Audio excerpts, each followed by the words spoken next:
In fact, we also have the order copy that we are putting forth for our viewers on air. These are visuals of the order copy. We'll tell you what exactly does it say. For that, I'm joined on the broadcast by my colleague Pranshu.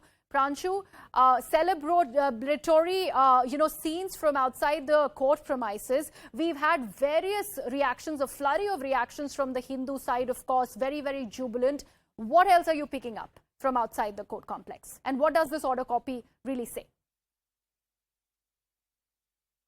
Yes, that's right. See, in fact, there's still a lot of crowd out here, and we have seen that how lawyers and the Hindu supporters have burst in jubilation. Muslim side has still not come out, but I have spoken to the Muslim lawyers on phone, and they say that they are not happy with the court judgment, and they would be approaching the higher court against what has been ordered by the district judge court here. But more important, we have the copy, the first visuals of that around 30 page of order copy, which has the operative portion. And it clearly makes a very interesting observation. The court, the district judge court in its order says that, the petition, the original Hindu petition, is not about determining the character of the said place.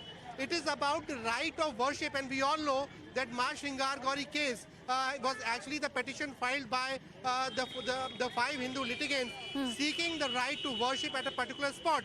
And therefore, it is not about determining the character of that place.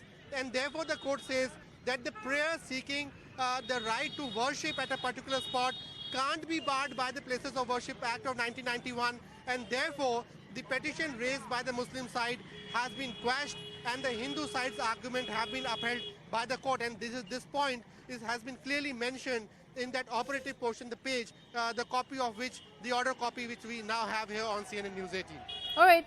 So essentially, Pranshu, you are mentioning that the original petition, like the court mentioned, was about the right to worship and not essentially to determine the religious character of the place. So that really still stands when it comes to the Places of Worship Act 1991?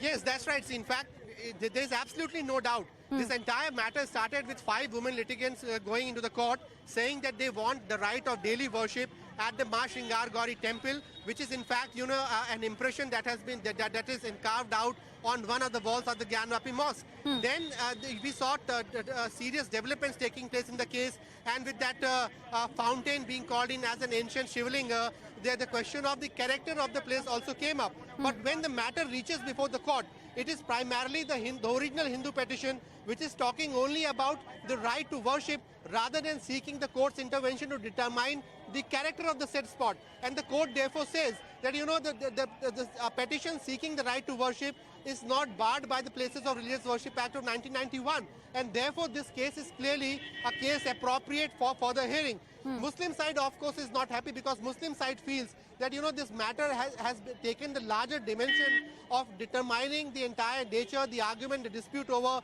the actual nature of this place, whether it's a Hindu temple or it is a mosque, and therefore they feel that their petition was justified, and therefore they now say that they would be approaching the higher court against the decision of the district judge court.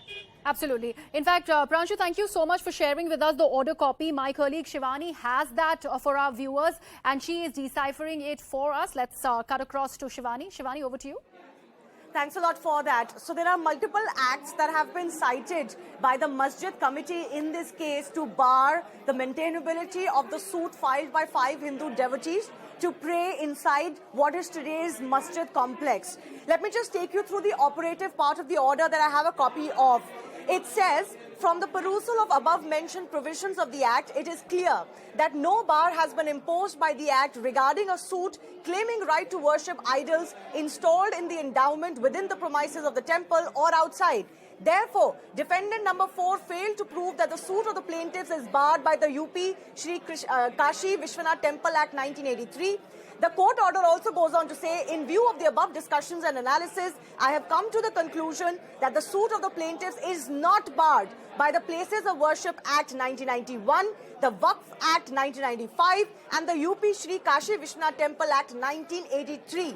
And the application 35C filed by the defendant number 4 is liable to be dismissed. So that's the Order 7, Rule 11 of the CPC that is dismissed. That was basically challenging the maintainability of the plea filed, the petition filed by the 5 Hindu devotees. And they have also fixed 2209-2022 for filing written statement and framing of issues. This basically, of course, means that the plea of the 5 Hindu women devotees to pray in the compound, which is the present-day masjid, for Ma Shringar Gauri and other idols as well, that used to happen post-independence but was barred in 1992, can now go ahead.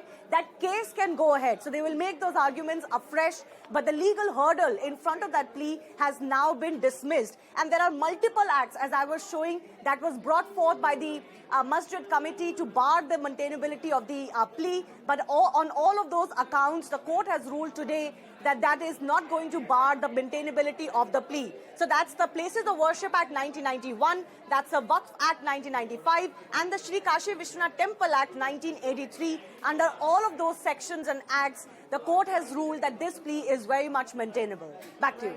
Shivani, thank you so much. So like my colleague Shivani was mentioning, that under all these acts, that of the Places of Worship Act 1991 or the Waqf Act, despite all of these pleas that have been presented by the Muslim side, by the mosque side, the plea has been determined as maintainable by the Varanasi District Sessions Court. And this, of course, essentially is a big win for the Hindu side. Remember, this plea was before the court. Now that the order is out, they have said that the plea is maintainable, and this is what is coming out of the court. We've seen a lot of reactions come out of the court premises. My colleague Pranshu is tracking all of that. Pranshu,